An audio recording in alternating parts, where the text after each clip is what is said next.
성가대 귀한 찬양 감사합니다. 이제 PGM 세계 전문인 선교회 소속으로 인도네시아에서 선교하고 계시는 함춘환 선교사님 나오셔서 말씀 전하실 텐데요. 나오실 때 큰 박수로 환영해 주시기 바랍니다.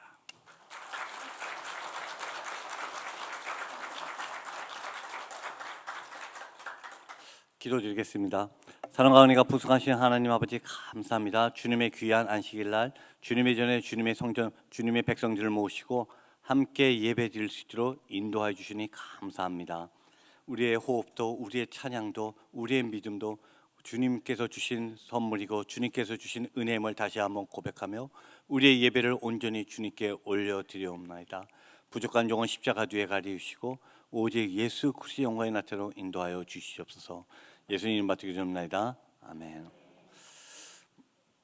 저는 인도네시아에서 사역하고 있는 함춘환 선교사입니다. 오늘 여러분들과 함께 선교에 관한 이야기, 전도에 관한 이야기, 그리고 어떻게 제가 하나님을 만났고 어떻게 하나님께서 인도네시아에서 일하고 계시는지 함께 나누는 귀한 시간 되면 좋겠습니다.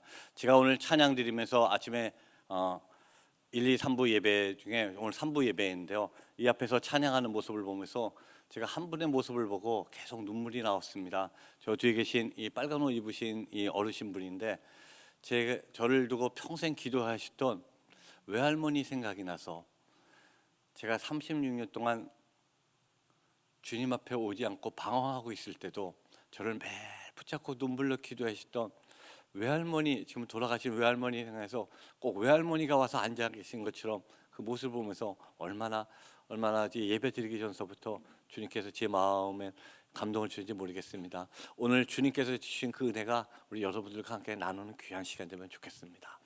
여러분들, 우리 요한복음 3장 16절입니다. 주셨으니 이는 그를 믿는 자마다 멸망하지 않고 영생을 얻게 하려 합니다. 우리 초등부, 우리 유년부서부터 모든 사람이 외는 규절이옵니다.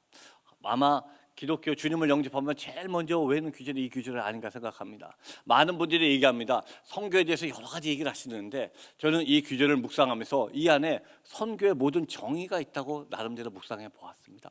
성도 여러분, 사랑하는 성도 여러분, 이 말씀에 주가 누구시죠? 주가 누구시죠? 하나님이셨습니다. 하나님이었습니다. 선교의 주체는, 선교와 전도의 주체는 하나님이십니다. 선교와 전도의 주체는 하나님이시고, 하나님이 왜 선교를 하셨냐면은 이 세상을 너무나 사랑하셔서, 저와 여러분을 너무나 사랑하셔서 하신 일이 바로 선교였습니다. 그리고 하나님이 어떻게 선교를 하셨다고요? 독생자 예수를 주셨습니다. 파송하셨습니다. 주님은 선교사를 파송하셨습니다. 저와 여러분은 이 땅에 파송하셨습니다. 이것이 바로 선교의 방법이고, 선교의 목적은 그로 인해서 영생을 얻게 합니다. 선교의 목적은 다른 목적이 아니라 오직 하나입니다. 영혼 구원입니다. 구원을 주시기 위해서 선교를 시작하셨습니다. 선교의 주체는 하나님이시고, 선교의 원인, 선교의 동기는 영혼을 너무나 사랑하셨고, 선교의 방법은 파송하셨고, 선교의 목적은 영혼 구원이었습니다. 여러분, 이 말씀에 여러분 같이 아멘으로 화답하실 수 있으시겠습니까? 아멘이십니까? 우리 큰 소리로 한번 아멘 하실까요? 아멘. 만약 여러분이 아멘 하신다면 선교와 전도는 해도 되고 안 해도 되는 일이 아닙니다. 그럼 여러분, 아멘 하셨으면 선교와 전도는 해도 되고 안 해도 되는 일이 아닙니다. 왜요? 그분이 시작하신 일입니다. 만왕의 왕이신 하나님이 직접 시작하신 일이기 때문에 선교와 전도는 해도 되고 안 해도 되는 일이 아니라 주 예수를 믿는 저와 여러분은 반드시 해야 될 것이 선교와 전도입니다. 왜? 선교와 전도는 그리스도인들의 본질이고 믿는 사람들의 본질이기 때문에 반드시 해야 될 일입니다. 아무리 교회가 크고 수많은 성도가 그 안에 있지만 그 교회 안에 영혼을 사랑하는 마음이 없다면 그 교회는 죽은 교회입니다.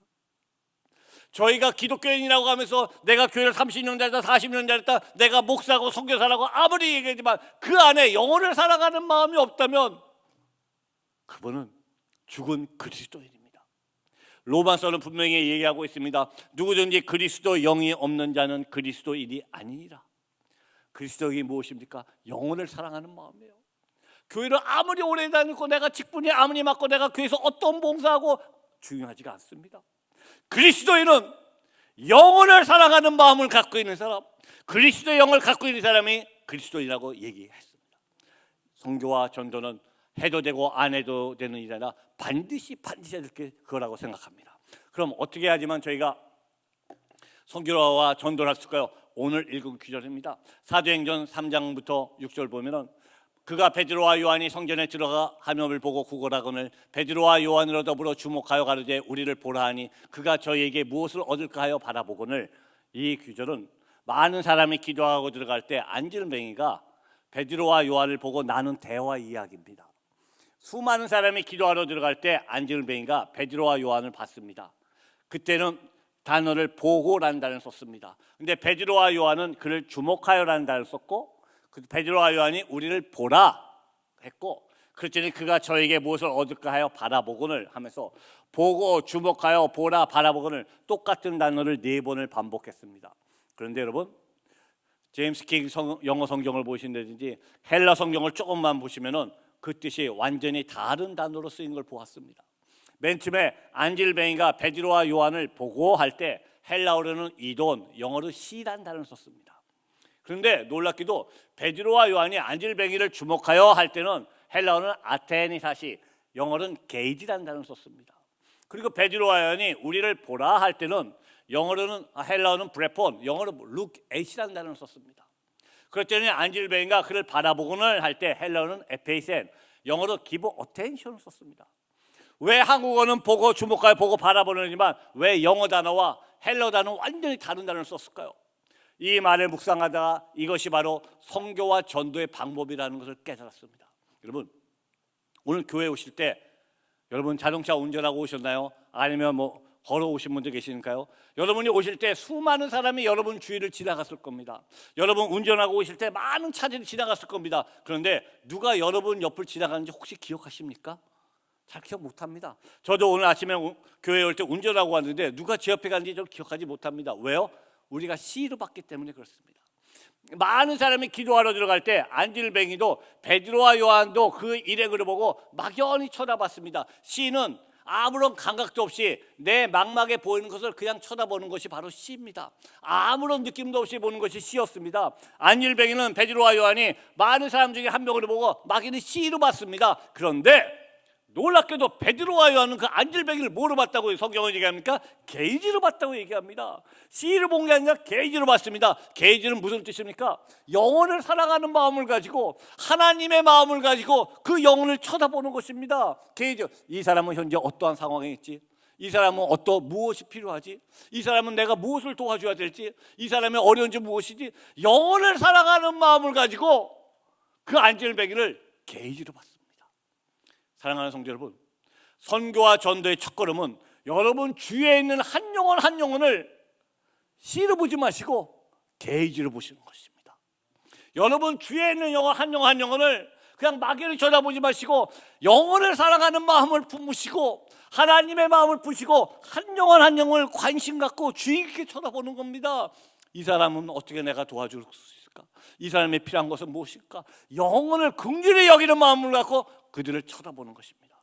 그리고 그 다음 말이 더 중요합니다. 베드로와 요한은 어떻게 했습니까? 게이지로만 봤습니까? 그 다음 단어 뭐라 그랬죠? 우리를 보라 그랬습니다. 우리를 보라. 여러분 저는 이 말씀을 묵상하는데 우리를 보라는 말을 묵상할 때 가슴이 터져나갈 것 같더라고요. 얼마나 멋있는 말씀입니까? 우리를 보라. 이 말씀은 무엇입니까? 한 영혼 한 영혼을 게이지로만 쳐다보지 말고 그들 앞에 저와 여러분의 모습을 보여주라는 것입니다. 무엇이 크리스찬들의 모습인지 무엇이 기독교인들의 모습인지 그들 앞에 보여주라는 것입니다. 세상을 향해서 외칠 수 있어야 된다는 것입니다. 세상 사람들 나는 크리스찬입니다. 나는 기독교인입니다. 나의 삶을 보십시오. 이 삶이야말로 기독교인들의 모습입니다. 우리 가정을 보십시오. 이 가정이야말로 기독교인들의 가정의 본복의 모습입니다. 우리 교회를 보십시오. 이것이야말로 주님의 교회의 모습이라고 외칠 수 있어야 된다는 것입니다. 세상을 향해서 외칠 수 있어야 된다는 것입니다. 왜 밖에 나가서 왜 세상에 나가서 기독교인 것이 창피해서 내가 크리스찬인 게 창피해서 쭈삣쭈삣하고 내가 교회 다닌다고 말 못하신 적 혹시 없으십니까? 여러분 만왕의 왕이신 그분이 이 땅에 오셔서 하나밖에 없는 아들 예수 그리스도가 우리에게 새로운 생명을 주셨습니다. 그 생명이 저와 여러분 속에 있습니다. 저와 여러분은 예수 그리스도의 생명을 받고 거듭난 그리스도인들입니다. 세상에 나가서 얘기하라는 것입니다. 나는 기독교인입니다. 나는 크리스찬입니다. 우리의 모습을 보십시오. 이것이 진정한 사랑의 모습입니다. 이것이 진정한 섬김의 모습입니다. 이것이 진정한 예수 그리스도의 모습이라고 외쳐야 된다는 것입니다. 여러분, 어떤 목사님이 복음에는 두 가지 종류가 있다고 얘기하셨습니다. 첫 번째 복음은 오디오 복음입니다. 듣는 복음입니다. 강대상에서 목사님, 선교사님, 전도사님들을 통해서 선포되는 말씀, 듣는 복음이 오디오 복음입니다. 그런데 더 파워풀한 복음이 있는데 바로 비디오 복음이라는 말씀하셨습니다. 비디오 복음은 강대상에서 선포되는 말씀이 아니라 일반 우리 크리스찬들이 주일날 교회에서 모습이 아니라 월요일부터 토요일까지 우리의 직장, 우리의 가정, 우리의 학교에서 우리의 일반 생활 속에서 나타나지는 십자가의 모습, 우리의 일반 생활 속에서 나타나지는 복음의 모습, 이것이 비디오 복음이고 가장 파워풀한 복음이라고 말씀하셨습니다. 여러분, 한 분 한 분 여러분 주위에 있는 영혼들을 예수님의 마음 갖고 긍휼을 받고 쳐다보시고 그들 앞에 저와 여러분의 삶을 보여주시는 저와 여러분 되기 바랍니다. 그럴 때 여러분 놀라운 변화가 일어납니다. 맨 처음에 안젤뱅이가 베드로와 요한을 뭐로 봤죠? 시로 봤습니다. 아무런 느낌도 없이 봤습니다. 그런데 베드로와 요한이 그를 게이트, 영혼을 사랑하는 마음 갖고 쳐다보고 그들 앞에 무엇이 기독교의 모습인지 보여줬더니 안젤뱅이의 태도가 바뀌어서 베드로와 요한을 pay attention, 주목하여 보기 시작합니다. 저 사람들은 예수 믿는 사람들이었는데 어떻게 이런 상황에서 감사하다는 얘기가 나올 수 있을까? 저 사람들은 예수 믿는 사람들인데 어떻게 이런 상황에서 찬송이 나올 수 있을까? 저 사람들은 예수 믿는 사람들인데 어떻게 저런 사람을 용서한다고 얘기할 수 있을까? 그들이 궁금해지기 시작합니다. 저들이 믿는 예수가 누굴까? 저들이 말하는 예수가 누굴까? 그들이 저와 여러분을 주목하기 시작합니다. 우리가 그들 앞에 우리의 삶을 보여줬을 때 그들이 우리를 주목하기 시작했고, 그때 베드로와 요한은 은가금은 없지만 내 안에 있는 예수 그리스도를 전하면서 일어나 걸으라 그랬더니 그분이 주님을 영접하고 주님 앞에 찬양한다는 것이 바로 사도행전 3장의 이야기입니다.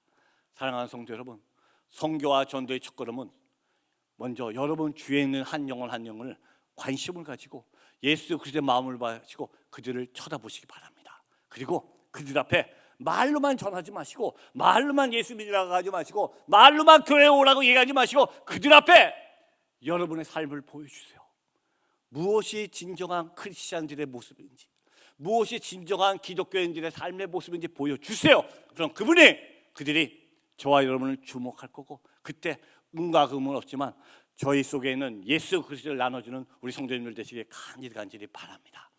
잠시 제 얘기를 하겠습니다. 저는 인도네시아에서 선교를 하고 있지만 저는 기독교 집안에서 태어났습니다. 어머니 할머니 권사님이시고 저는 3남매 중에 장남으로 태어났습니다. 어머니 할머니 워낙 교회를 열심히 다니시니까 어렸을 때부터 오히려 반발이 생기기 시작했습니다. 동생은 열심히 교회 다니도 저는 교회를 가지 않았습니다. 교회 갔더니 재미도 하나도 없고 지루하고 정말 교회 가서 앉아있는 게 정말 너무 싫었고 교회가 멀어졌습니다. 중고등학교도 교회를 다니지 않았습니다. 대학교 갔더니 놀기 바빠서 점점 더 교회가 멀어졌습니다. 대학에서 제 아내를 만나서 결혼하고 대학을 졸업했고 저는 SK에 입사했습니다. SK에 입사했더니 그 전까지 전혀 몰랐던 새로운 세계가 저를 기다리고 있었습니다. 반문화 세계입니다. 와, 세상에 이런 세계가 또 있었구나. 회사 생활하면서 새로운 반문화 세계를 접하게 됐습니다. 깊숙이 거기에 빠져서 점점 나올 수가 없었습니다. 그러다 1989년도에 SK 인도네시아 지사로 발령을 받았습니다. 인도네시아 지사를 갔더니 그 다음부터 완전히 제 세상입니다. 왜? 저를 간섭하시던 어머니 할머니가 안 계시잖아요. 제 마음대로 살았습니다. 주일날은 멍청이들이 교회 가는 것이 골프 치러 가야 되는데 이 좋은 날, 이 날씨 좋은 날 뭐하러 교회 가서 앉아있나? 골프 치러 다니고 세상에 빠져서 나오지 못했습니다. 그때 저희 아내는 교회 성가대 반주자였는데 저희 집사람 교회 다니자고 제가 수없이 구박했던 사람입니다. 그 교회는 당신 혼자 다 해? 당신 없으면 교회가 망해? 도대체 당신 혼자 다 하는 거야? 뭐하러 교회가? 쓸데없이 뭐해 교회하고 교회 간다고 그렇게 구박했던 사람이었습니다. 그런데 저희 아내와 제가 한국 외국어 대학을 나왔는데 이 외국어 대학 선배님들이 저희 교회에 여러 분 계셨습니다. 그 중에 한 분은 취미가 뭐냐면은 후배들한테 말씀 테이프를 나눠주시는 게 취미셨어요. 근데 말씀 테이프만 나눠주시면 좋은데 꼭 일주일에 물어보십니다. 그 안에 어떠한 내용이 있었냐고. 그래서 대답을 못하면 막 화를 냈어요. 너는 선배 알기를 졸라 알아. 선배가 줬으면 그것도 안 들어본다고 막 화를 내시는 분이에요. 좀 약간 무서운 분이었습니다. 그 전부 후배들이 그 선배를 무서워했는데 어느 날 교회 마당에서 제 아이들이랑 밖에서 막 놀고 있는데 그 선배랑 마주쳤습니다. 그러더니 저한테 말씀 테이프를 주는데 다른 사람은 테이프 하나만 주더니 저는 6개짜리 듣도 보도 못한 어떤 목사님의 주기도문 강해 설교 테이프를 줬습니다. 이걸 듣기는 죽게도 싫었는데 일주일에 분명히 선배님이 물어볼 테니까 할 수 없이 그걸 들어야지만 대답하려고 듣기 시작했습니다. 그때는 CD가 아니라 카세트 테이프였습니다. 카세트 테이프를 틀어놓고 돌고 시작하는데 첫 번째 테이프를 듣는데 여러분 목사님 말씀 맨날 똑같잖아요. 그냥 또 지겹네. 또 지겨운 얘기 또 하네. 막 그러고 있었습니다. 두 번째 테이프를 듣기 시작했습니다. 테이프가 막 돌아가는데 그때 제 눈에 환상이 보이기 시작했습니다. 갑자기 테이프가 막 돌아가는데 테이프에서 수많은 화살이 생기더니 그 화살이 저한테 날아오기 시작합니다. 수많은 화살이 생겨서 저를 푹 찔르고 들어가기 시작합니다. 테이프는 계속 들어가고 더 많은 화살이 생기서 저한테 날아서 푹 찔는데 제 몸이 피투성이 돼가는 게 보이고 너무 아파서 견딜 수가 없었습니다. 결국 그 말씀 테이프를 무릎 꿇고 울면서 들었습니다. 그 말씀 테이프 6개가 제 인생을 180도 바꿔놨습니다. 36년 동안 저는 한 번도 주님을 찾아본 적이 없습니다. 36년 동안 한 번도 주님 앞에 가겠다고 생각해 본 적도 없었습니다. 그런데 만왕의 왕이신 그분께서 죽을 수밖에 없는 저 같은 죄인을 오셔서 먼저 만나 주셨습니다. 여러분, 세상에 많은 종교가 있지만 세상에 수많은 종교는 인간이 신을 향해서 찾아갑니다. 힌두교, 불교, 이슬람 전부 자기가 수행을 하면서 내가 고행을 하면서 신이 누군가 찾아갑니다. 신을 만나려고 찾아갑니다. 그런데 놀랍게도 기독교는 그 정반대였습니다. 인간이 신을 향해서 찾아가는 것이 아니라 만왕의 왕이신 그분이 우리가 주님을 알기도 전에 내가 주님을 찾기도 전에 그분이 이 땅에 오셔서 우리를 만나 주셨습니다. 이것이 바로 기독교예요. 제가 나중에 은혜 받고 깨달았습니다. 제가 잘나서 주님이 저를 만나 주셨을까요? 제가 똑똑해서 저를 만났을까요? 아닙니다, 여러분. 어머니의 기도, 할머니의 기도, 아내의 기도가 때가 참에 강권적으로 주님께서 만나 주셨습니다. 어머니의 기도, 할머니의 기도, 아내의 기도가 주님이 원하시는 기도이잖아요. 그 분량이 찼을 때 오셔서 저를 만져 주셨습니다. 사랑하는 성도 여러분, 여러분 가족 중에 아직 주님 영접 안 하신 분 계십니까? 여러분 기도하십시오.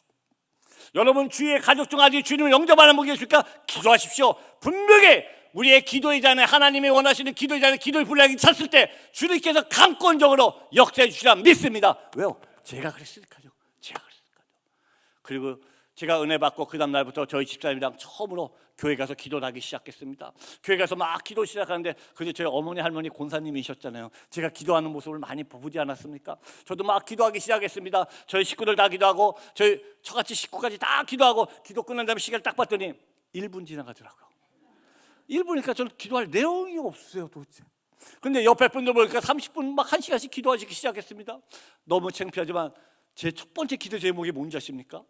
첫 번째 기도 제목이 하나님 저 5분만 기도할 수 있게 해주세요. 하나님 저 5분만 기도할 수 있게 해주세요. 그 기도를 시작하는데 4년 반 동안 하루도 안 빼고 주님께서 철학시키셨습니다. 4년 반 동안 저희 아내와 같이 저녁 먹고 회사 갔다 와서 저녁 먹고 밤 10시만 되면 성경책 읽고 교회 가서 밤 10시부터 새벽 3시까지 4년 반 동안 매일 주님께서 기도를 시키시면서 훈련을 시켰습니다. 그러던 와중에 저희 기도회 마지막까지 6 가정이 마지막까지 함께 기도하고 있었습니다. 저는 SK 지사원이었고 그때 같이 기도하던 우리 6부부는 LG 상사 주재원도 있었고 그때는 대우 상사가 있었습니다. 대우 상사 주재원도 있었고 종합 상사 주재원 6가정이 모여서 매일 4년 반 동안 기도하는 가운데 인도네시아 한 목사님이 오시더니 지금 인도네시아 저 말랑이라는 곳에 기독교 종합대학이 있는데 경영난으로 문을 닫게 됐다는 이야기를 흘리고 가셨습니다. 근데 그 말 다 듣는 순간 마치 에스더처럼 주님 이때를 위해서 저희를 부르셨습니까? 하는 이 마음을 주셨습니다. 그러면서 기도하는 가운데 주님께서 너희가 인도네시아 지구상의 많은 나라 중에 인도네시아 땅에 와서 너희가 잘 살고 잘 먹는 것은 너희를 위함이 아니요 이 영혼들을 품으라고 하셨고 그리고 주님께서 너희도 주님의 축복을 거저받았으니 거저주라는 말씀을 주셨습니다. 그래서 저희가 6가정이 인도네시아 말랑이라는 곳에 가서 인도네시아 대학의 모든 부채를 안고 인수를 했습니다. 신앙교가 아닙니다. 영어과, 경제학과, 기계공학, 토목공학, 법학, 농학 4년제 정식 기독교 대학을 저희가 대학을 인수했습니다. 여러분 6명이 대학은 인수했는데 6명 중에 1명도 교육학을 전공한 사람도 없습니다. 대학 교육이 뭔지도 모르는 사람이 인도네시아 첫 번째 교육지에 다니면서 대학은 인수했는데 뭘 해야 될지 모르겠더라고요. 대학이 뭔지를 알아야지 운영을 하죠. 하나님 앞에 기도하기 시작했습니다. 하나님, 저희가 대학은 인수했는데 뭘 해야 됩니까? 어떻게 운영해야 됩니까? 하나님이 지혜를 주셨고 그때 인도네시아 전 교회에다 저희가 공문을 보냈습니다. 인도네시아 청년 중에 가난해서 공부하고 싶은데 가난해서 공부할 수 없는 청년들 보내주세요. 우리가 섬기겠습니다. 첫 해 240명, 그 다음에 200명, 4년 만에 1000명이 되는 대학이 됐습니다. 모든 1000명들에게 전액 장학금을 주고 학교를 운영하기 시작했습니다. 6명이 우리가 그곳에서 인도네시아에서 일하면서 버는 월급을 대학에다 다 쏟아부으면 대학이 자스트 오퍼레이션 되기 시작합니다. 그러다가 IMF가 뻥 터졌습니다. 그래서 6명 중에 5분이 그만두시고 혼자 대학을 이끌게 됐습니다. 여러분 6명이 하게 되시는데 혼자 대학을 이끌면 얼마나 힘들겠습니까? 대학이라는 곳이 부어도 끝이 없는 곳이 대학이었습니다. 수많은 재정이 필요한 것이 대학이었습니다. 하다 너무 힘들었고 제가 하나님께 작정 기도를 시작했습니다.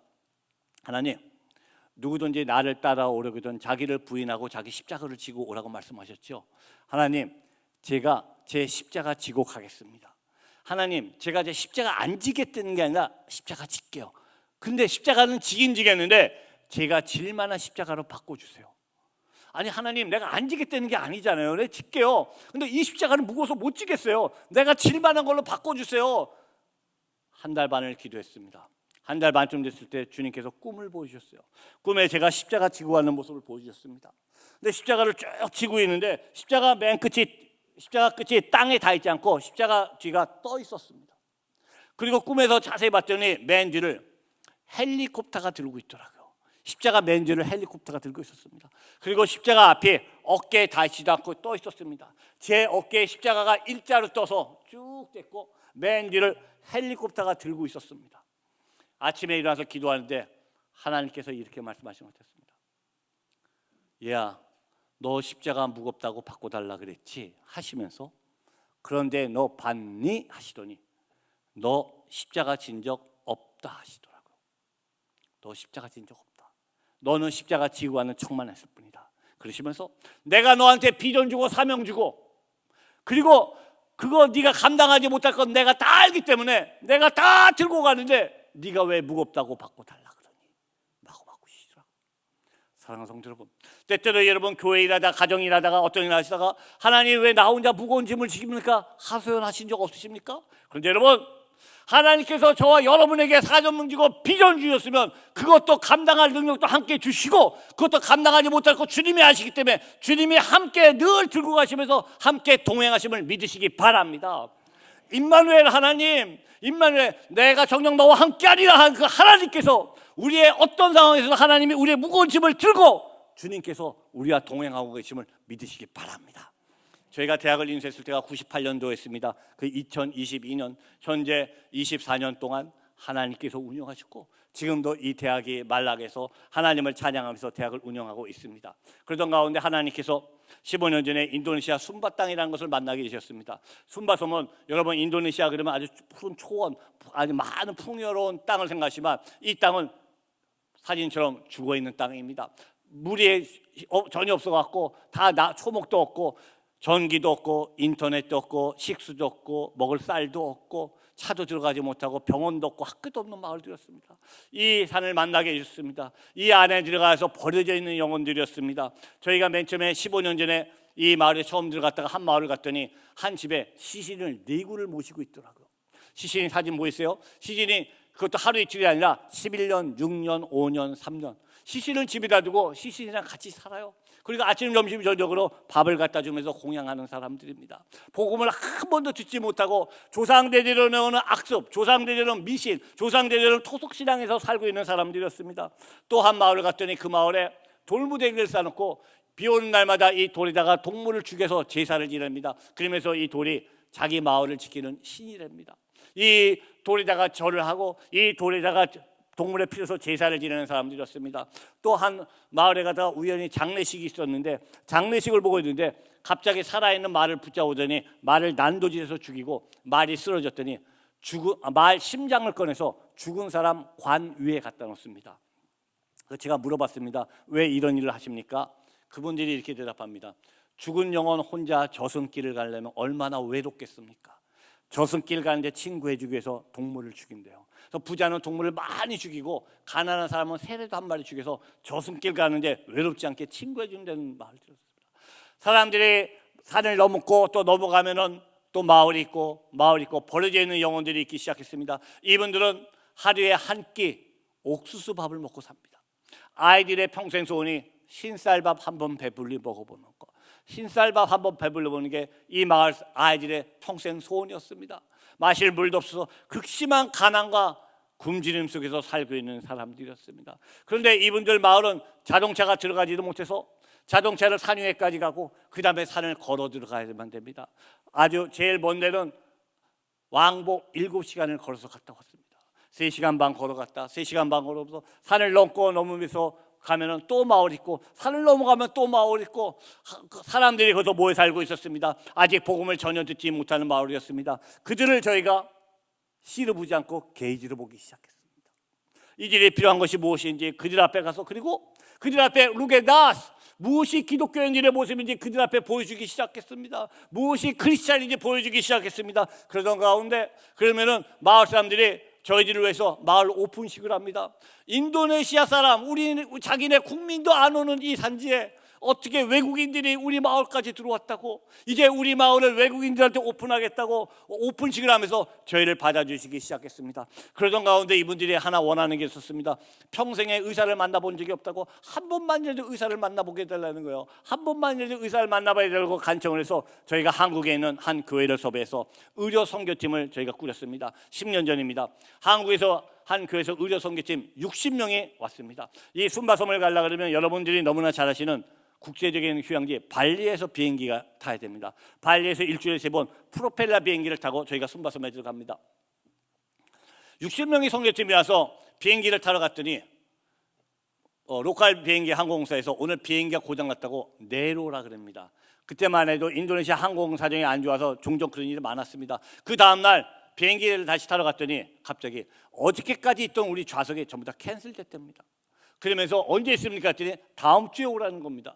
나중에 알고 봤더니 이 항공회사가 오버부킹을 너무 심하게 했습니다. 오버부 너무 심하게 했는데 명단을 봤더니 외국인 60명이 있잖아요. 몽창 빼갖고 다음 주에다 옮겨놓고 자기네들은 모르겠다고 무조건 다음 주에 오라 그럽니다. 일주일만 휴가 받고 오신 의사분들이 발리에서 다음 주까지 일주일을 기다릴 방법이 없었습니다. 여러분 60명이 발리 인터내셔널 공항에서 무릎 꿇고 울면서 기도하기 시작했습니다. 하나님, 우리가 순바섬을 가야 되는데 방법이 없습니다. 순바섬 영혼들을 치료하러 가야 되는데 방법이 없습니다. 울고 기도하고 있었더니 여러분 한번 상상해 보십시오. 외국인 60명이 잔디밭에서 뭐라고 무슨 말인지도 모르겠는데 막 울면서 뭐라고 막 있으니까 얼마나 사람들이 구경거리가 되겠습니까? 와서 웅성웅성하면서 저를 쳐다봤습니다. 그때 마침 발리 공항 관제탑 사령관이 퇴근을 하다가 우리를 봤습니다. 그리고 저를 불러서 무슨 얘기냐, 무슨 일이라고 물어봐서 제가 자초지정을 설명해 줬습니다. 그랬더니 그분이 하신 얘기가 갈 수 있는 방법이 한 가지가 있답니다. 그래서 제가 물어봤습니다. 뭡니까? 그랬더니 비행기 한 대를 전세 내랍니다. 비행기 한 대를 차트하라는 거예요. 그러면 비행기를 띄워주겠답니다. 그래서 제가 물어봤습니다. 비행기 한 대 차트, 비행기 한 대 전세 내는데 돈이 얼마 듭니까? 10년 전입니다. 그분이 하시니까 US 달러 5만 불을 캐시 인 어드밴스 페이 하면은 비행기를 띄워주겠대요. 여러분 지금도 5만 불 어마어마한 돈인데 10년 전 어마어마한 돈입니다. 그것도 후불이면 어떻게 해보겠는데 선불 캐시 인 어드밴스 페이 어디 가서 돈을 구합니까? 구할 방법이 없었습니다. 그래서 제가 선교팀을 모아놓고 얘기했습니다. 우리 이번에 순바섬 선교를 포기합시다. 비행기 5만 불 뒤에서 5만 불 비행기 뛰는데 5만 불인데 돈을 구할 방법이 없습니다. 포기합시다. 그렇게 얘기하는 순간 제 아내가 옆에서 기도하다가 저를 툭툭 치더니 갑자기 하는 얘기가 제 아내가 이렇게 얘기합니다. 갑자기 여보 지금 당장 우리 자동차 팔어. 그래 가야 돼.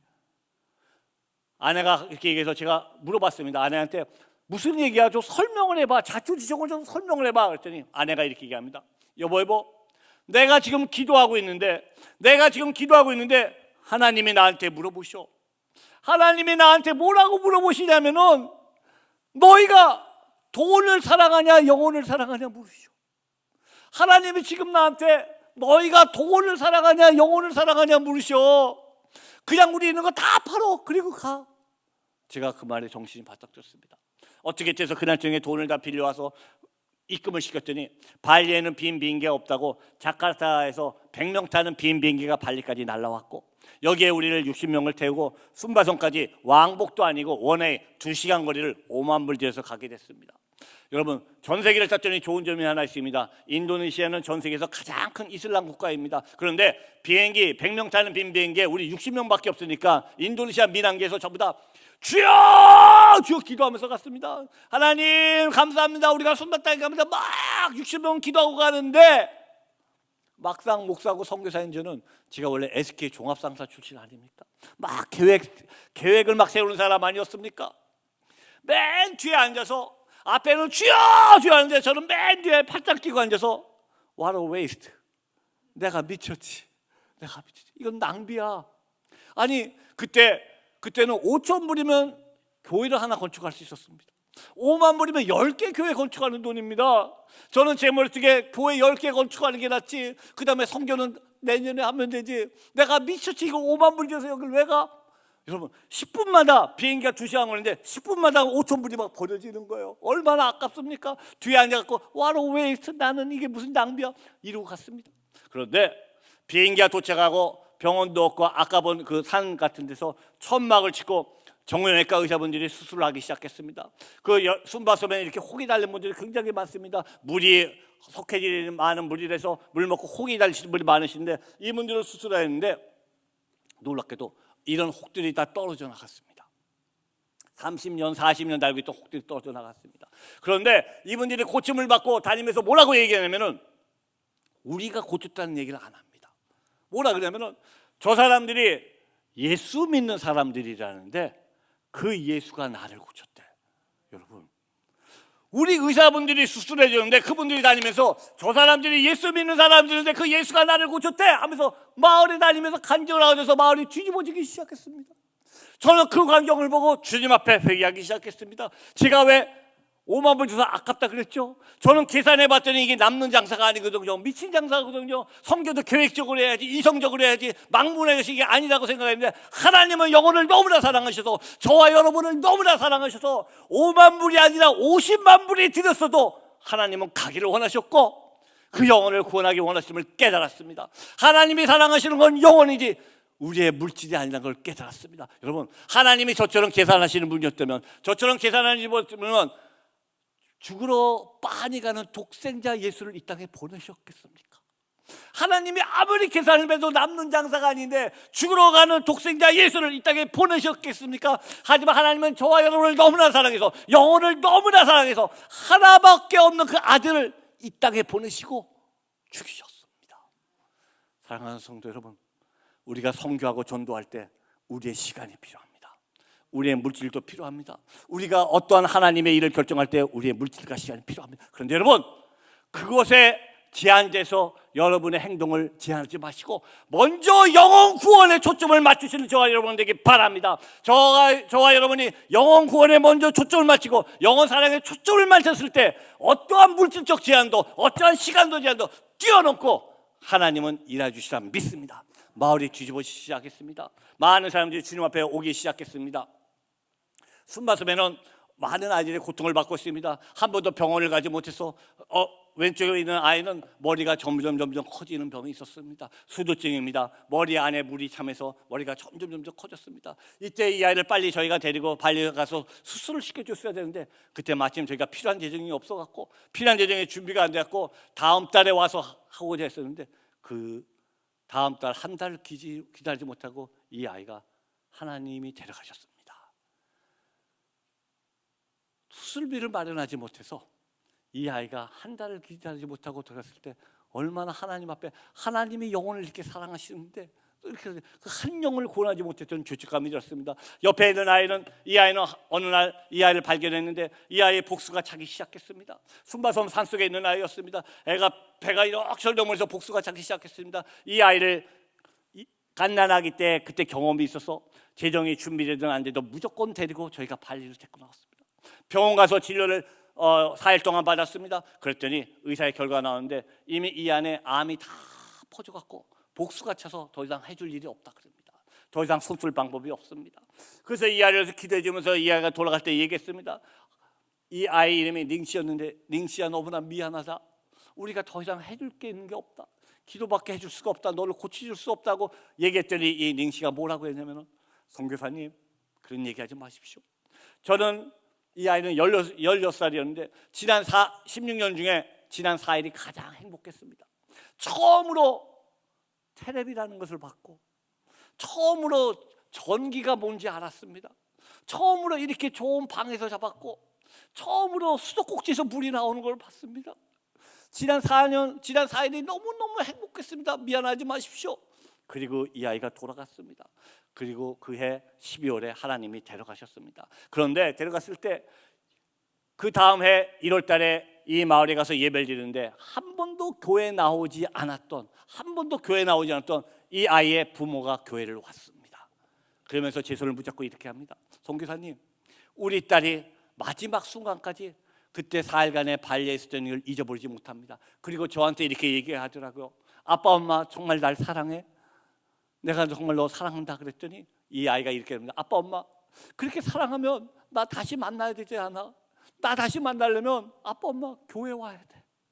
아빠 엄마 다시 나 만나려면은 아빠 교회 와야 돼. 주님 말 알아야 돼. 아빠 엄마가 주님을 모르면 나는 아빠 엄마를 다시 만날 수가 없어. 이 아이가 마지막 그 고백을 했다고 그 하면서 부모님이 교회에 나오는 것을 보았습니다. 여러분 그들 앞에 우리를 보여줄 때 그들이 예수 그리스도를 주목하기 시작합니다. 순바섬의 또 한 영혼입니다. 이 아이를 동순바에서 발견했습니다. 구승구결이 너무 심한 아이였습니다. 이 아이를 하나님의 은혜로 이 아이를 데리고 한국까지 데려가서 수술을 시키게 해주셨습니다. 한국 서울대병원에서 수술할 때 깨끗하게 고치게 되었습니다. 한 달 반을 한국에 데리고 있으면서 매일 함께 예배드리면서 주님을 알게 해주셨습니다. 아직 주님을 모르는 가정이었죠. 이들이 고침을 받고 돌아온 후에 한 달쯤 후에 저한테 연락이 왔습니다. 미스터함, 이제부터 나와 내 집은 당신이 그렇게 얘기한 예수 그리스도를 믿겠습니다. 그리고 미스터함, 내가 내 땅을 드릴 테니까 우리 마을에 첫 번째 교회를 하나 지어주세요. 우리 마을 사람들도 당신이 그렇게 얘기한 예수 그리스도를 알게 해주세요. 그 땅에 교회가 세워졌고 지금 150명이 모여서 예배를 드리고 있습니다. 사랑하는 성도 여러분, 먼저 여러분 주에 있는 영혼들을 게이지를 보세요. 한 영혼 한 영혼 관심을 갖고 쳐다보시고 그들 앞에 무엇이 십자가의 모습인지 보여주세요. 그럼 그들이 변하기 시작합니다. 그들이 여러분에게 궁금하기 시작합니다. 당신이 믿는 예수가 누굽니까? 당신이 그렇게 얘기하는 예수가 누가 궁금해질 때 여러분 속에 있는 예수 그리스도를 전하는 저와 여러분 되기 바랍니다. 순바섬에는 하나님께서 놀랍게 역사하셨고 지난 3년 동안 놀라운 부흥이 일어났습니다. 코로나 팬데믹 때 모든 사람이 얘기했습니다. 지금 성교의 문이 닫혔습니다. 교회의 문이 닫혔습니다. 여러분, 하나님은 하나님 일을 하시는데 한 번도 멈추신 적이 없으십니다. 오히려 코로나 시대, 코로나 팬데믹 시대 순바섬엔 더 큰 부흥이 일어났습니다. 더 많은 마을이 개척됐고 더 많은 교회들이 개척됐고 하나님은 하나님의 영혼을 구원하는데 어떠한 상황에서도 하나님은 쉬지 않고 일하시고 신실하신 분이 바로 우리의 하나님을 믿으시기 바랍니다. 순바섬에 많은 아이들이 교회로 몰려오기 시작했습니다. 그런데 순바섬에는 많은 영적 전쟁이 있는 지역이었습니다.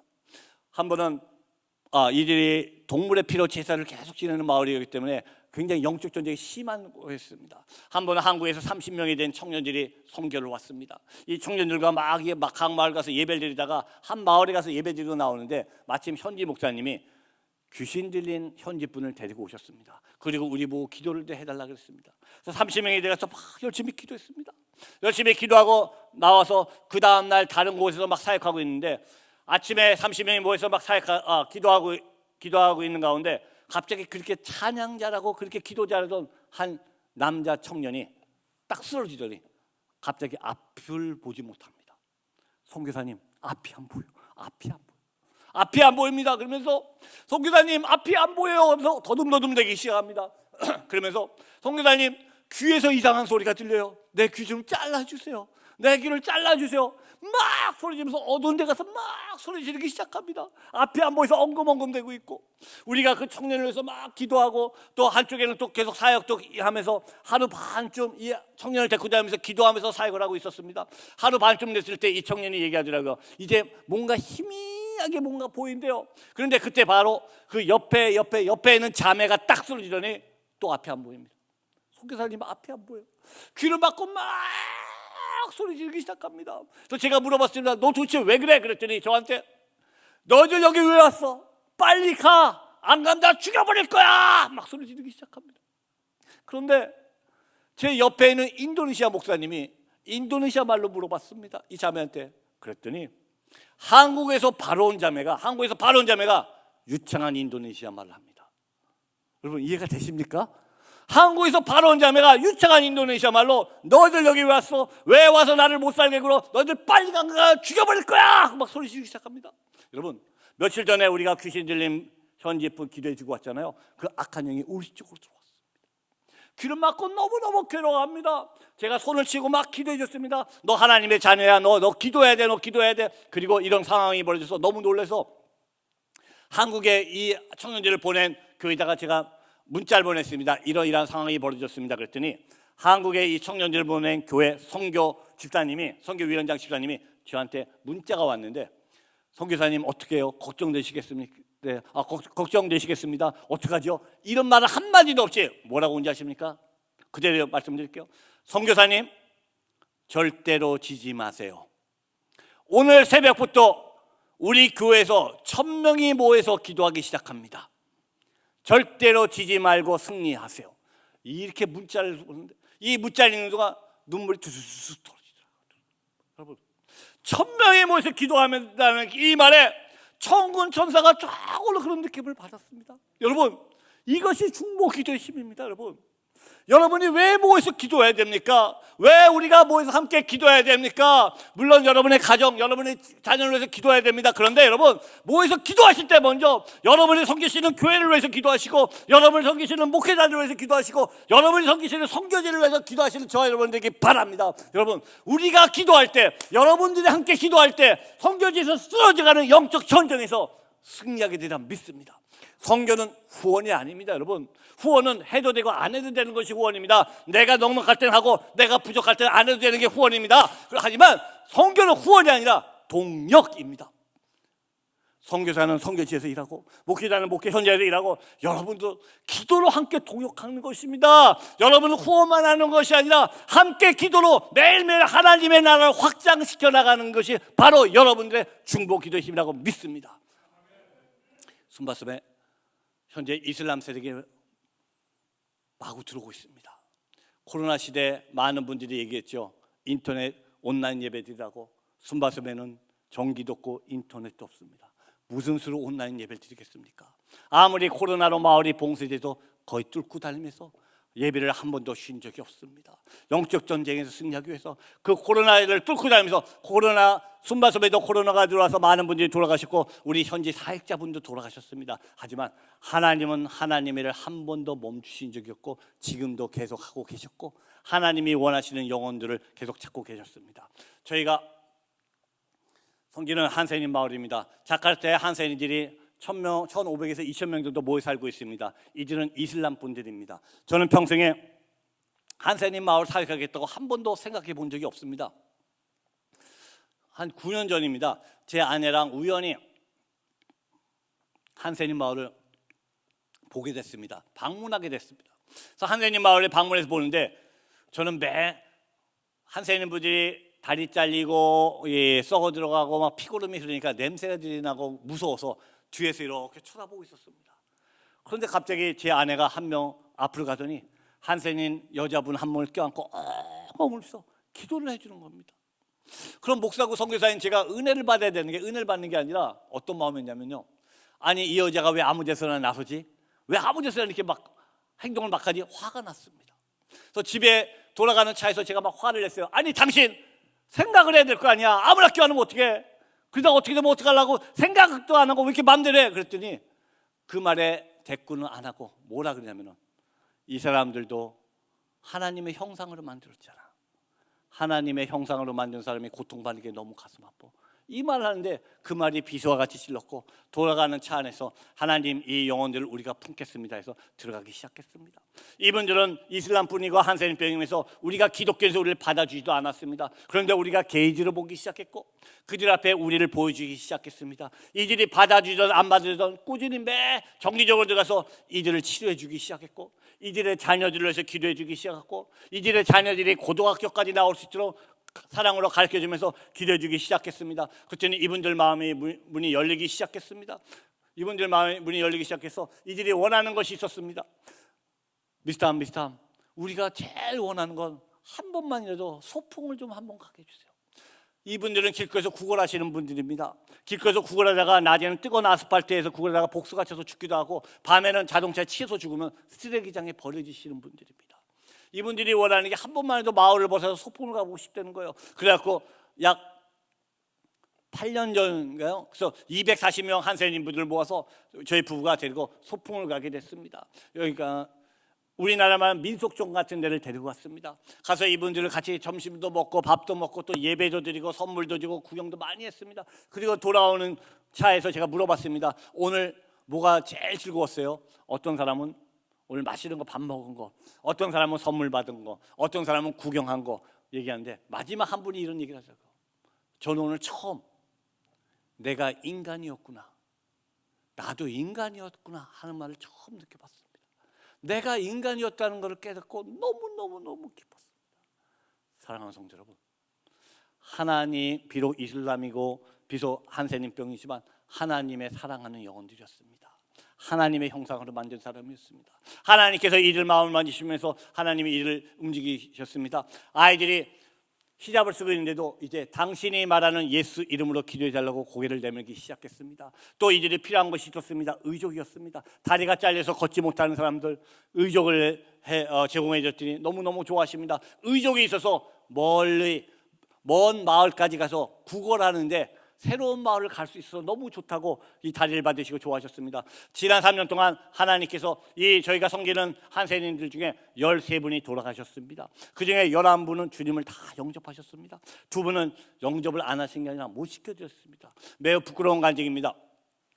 한번 저희 아내와 함께 15일 동안 순바 산속에서 계속 사역을 했습니다. 산을 계속 타고 다니면서 사역을 했더니 몸이 너무나 피곤한 상태였는데 그때 일정이 맞지 않았고 바로 저희가 자카르타로 이동해서 바로 한센인 마을 사역을 하게 됐습니다. 한센인 마을 하루 종일 사역하는데 몸이 너무 피곤해갖고 어떤 마음이었냐면 오늘은 빨리빨리 어떻게 하든지 사역을 마치고 집에 좀 가서 쉬어야겠다. 오늘은 하여튼 사역을 무조건 빨리빨리 하자. 빨리빨리 마치고 빨리 집에 가서 좀 쉬자. 이런 마음밖에 없었습니다. 마지막 사역을 마치고 딱 나오는데 2분 한센인분이 쓰러져 있는 걸 봤습니다. 딴 때 같으면 가서 기도하고 영접 기도 시켰을 때인데 몸이 너무 피곤해서 순간적으로 오늘만 날인가 다음 주에 와서 하지 그냥 왔습니다. 그런데 3일 후에 그 2분이 돌아가셨다는 연락을 받았습니다. 그날 저녁에 기도하는데 하나님께서 마구마구 꾸짖으셨습니다. 하나님께서 이렇게 말씀해 주셨습니다. 네가 네 몸뚱아리 하나 편하려고 네가 게을러서 마지막 구원받을 수 있는 2 영혼을 네가 버렸다 하시더라고. 하나님께서 마지막 구원받을 수 있는 2 영혼을 네가 버렸다 하시면서 그 죄값을 네가 받아라 하시더라고. 그러면서 에스겔서 33장을 떠오르게 했습니다. 에스겔서 33장 나중에 읽어보십시오. 마을에서 망을 세우고 파수꾼을 세웠는데 파수꾼이 칼이 임함을 보고 나팔을 불어서 경고를 줬음에도 불구하고 마을 사람들이 진멸하면 마을 사람들 죄값이지만 칼이 임함을 보고 파수꾼이 나팔을 불지 않아서 경고를 주지 않아서 이 사람들이 전멸하면 파수꾼의 죄값이라고 말씀하십니다. 사랑하는 성도 여러분, 하나님은 저와 여러분을 하나님의 자녀로 삼으셨습니다. 하나님은 우리를 택하셨고 우리의 왕권을 주셨고 하나님의 거룩한 나라를 삼으시고 하나님의 소유된 백성으로 삼으셨습니다. 그런데 그렇게 하신 이유가 뭐라고요? 우리를 어두운 데서 불러내서 하나님의 기이한 빛에 들어가게 하신데 하나님의 덕을 선전하게 하려 함이라고 말씀하셨습니다. 저와 여러분은 하나님의 자녀가 되었습니다. 하나님의 거룩한 백성이 되었습니다. 그렇게 된 이유는 하나님의 덕을 선전하기 위함이라고 성경은 이야기하고 있습니다. 여러분, 선교와 전도는 해도 되고 안 해도 되는 게 아닙니다. 여러분, 하나님의 은혜를 입은 저와 여러분, 하나님의 덕을 선전하라고 저희를 파수꾼으로 세우셨습니다. 우리가 나팔을 불지 않아서, 우리가 경고를 주지 않아서 저와 여러분 주에 있는 영혼이 실족하게 된다 그러면 그 죄값이 우리한테 있다고 성경은 이야기하고 있습니다. 사랑하는 성도 여러분, 하나님의 자녀의 특권만 갖지 마시고 하나님이 우리에게 주신 그 인물을 함께 나눈 저와 여러분 되길 바랍니다. 마지막으로 한 가지만 나누겠습니다. 그럼 여러분, 왜 하나님께서 우리 보고 하나님의 일을 함께 하라 그럴까요? 왜 전도하라 그리고 왜 선교하라 그러실까요? 하나님이 능력이 부족해서, 하나님이 시간이 부족해서 우리의 도움이 필요하십니까? 하나님이 물질이 부족해서 우리의 헌금이 필요하실까요? 여러분, 착하지 마십시오. 하나님이 능력이 부족해서 우리 보고 도우라는 것이 아니었습니다. 여러분, 우리 하나님 어떤 하나님이시죠? 말씀으로 천지를 만드신 분입니다. 아멘. 말씀으로 천지를 만드신 분이에요. 영원 전서부터 영원 후까지 계신 분이 우리 하나님이십니다. 그분이 뭐가 부족해서 우리의 도움이 필요하십니까? 그분이 뭐가 부족해서 우리의 물질이 필요하십니까? 그분은 홀로 일을 다 하시고 혼자 영광 받으시고 찬송 받으시기에 마땅하신 분입니다. 그런데 그분이 이사야를 통해서 우리에게 말씀하십니다. 사랑하는 나의 아들 딸들아, 내 안에 들어와서 내 영광을 같이 받자, 내 찬송을 같이 받자고 우리를 부르고 계십니다. 하나님의 일에 동참하도록 하는 것은 하나님이 능력이 부족해서, 시간이 부족해서 우리 도움이 필요한 것이 아니라 하나님 홀로 일하시고 홀로 영광 받으시고 찬송에 마땅하신 그분이 우리를 하나님의 영광 속에 부르기 위해서, 하나님의 찬송 속에 부르기 위해서 우리에게 함께 할 수 있는 기회를 주시는 것입니다. 그것이 하나님의 은혜입니다. 여러분, 한번 상상해 보십시오. 그분의 찬란한 영광과 찬송 속에 저와 여러분이 그 자리에 함께 있다고 한번 상상을 해보십시오. 하나님 홀로 받으셔야 하는 영광과 찬송 속에 우리가 서 있는 그 광경을 한번 상상해 보십시오. 그것이 하나님의 은혜입니다. 사랑하는 뉴저지 연합교회 성도 여러분, 하나님은 우리에게 세 가지 면류관을 보장해 주셨습니다. 첫 번째, 생명의 면류관입니다. 야고보서 1장 12절을 보면 너희가 이 땅에서 시험을 당하나 고난을 당하나 잘 참고 이기는 자에게 생명의 면류관을 주시겠다고 약속하셨고, 디모데후서 4장 8절을 보면 너희가 너희 믿음을 지키고 너희 선한 싸움을 끝까지 달려갈 길을 끝까지 가면서 너희 믿음을 지켰을 때 우리에게 의의 면류관을 주시겠다고 약속하셨고, 너희가 베드로전서 5장 4절을 보면 너희가 양불의 본이 돼서 그 양들을 잘 치해서 함께 하늘나라에 입성할 때 영광의 면류관을 주시겠다고 약속하셨습니다. 만왕의 왕이신 만군의 여호와께서 그분이 홀로 할 수 있는 일에도 불구하고 생명의 면류관, 의의 면류관, 영광의 면류관을 준비하시고 저와 여러분을 부르고 계십니다. 나와 함께 영광을 받자, 나와 함께 찬송을 받자. 세상을 두려워하지 마시고, 몸과 영혼을 지옥에 능히 멸하시는 하나님을 두려워하시고 그 하나님 앞에 저와 여러분의 모든 인생과 그 맡겨드리면서 여러분 주에 있는 영혼들에게 하나님의 덕을 마음껏 전파하시는 모든 귀한 뉴저지 연합교 성도님 되시길 간절히 축원합니다. 기도하겠습니다. 사랑과 은혜가 풍성하신 하나님 아버지, 감사 찬양을 드립니다. 하나님, 우리 뉴저지 연합교회를 축복하여 주시옵소서. 뉴저지 연합교회 모든 성도님을 축복하여 주시옵소서. 이분들의 삶을 통하여 예수 그리스도가 나타나게 해주셨고, 십자가의 모습이 나타나게 해주셨고, 성김의 모습이 나타나게 해주셔서 죽어있던 영혼들을 살릴 수 있도록 주님 사용하여 주시옵소서. 지금 우리 연합교회가 많은 어려운 가운데 있습니다. 세상의 우겨쌈에 있습니다. 세상의 조롱 가운데 있습니다. 규단의 우려쌈에 있습니다. 하지만 주님, 사람을 기쁘게 하는 것이 아니라 하나님을 기쁘게 하는 것이 무엇인지 깨닫게 하여 주시옵소서. 하나님이 원하는 뜻이 무엇이고 하나님이 원하시는 뜻이 무엇인지 깨닫게 해주셔서 세상을 향하여 우리를 보아라. 아무리 세상이 우리를 비웃고 조롱하고 우리를 멸시해도 우리 교회를 보아라, 우리 가정을 봐라, 나를 봐라. 이것이 그리스도인들의 모습이다. 이것이 십자가의 모습이다. 이것이 예수 그리스도의 모습이라고 담대하게 증거하며 나아가는 모든 성도님들 될수록 주님께서 인도하여 주시옵소서. 예수님 이름 받들어 기도합니다.